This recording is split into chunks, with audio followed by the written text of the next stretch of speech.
तो मैंने घर पे ये वॉल्केनो बनाया है और आज हम लोग इसे ब्लास्ट करेंगे और देखते हैं ये कैसा ब्लास्ट होता है।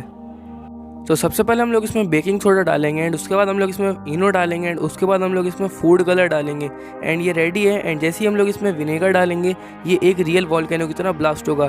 तो ये मैंने विनेगर ले लिया एंड अब इसमें डालते हैं और देखते हैं क्या होता है।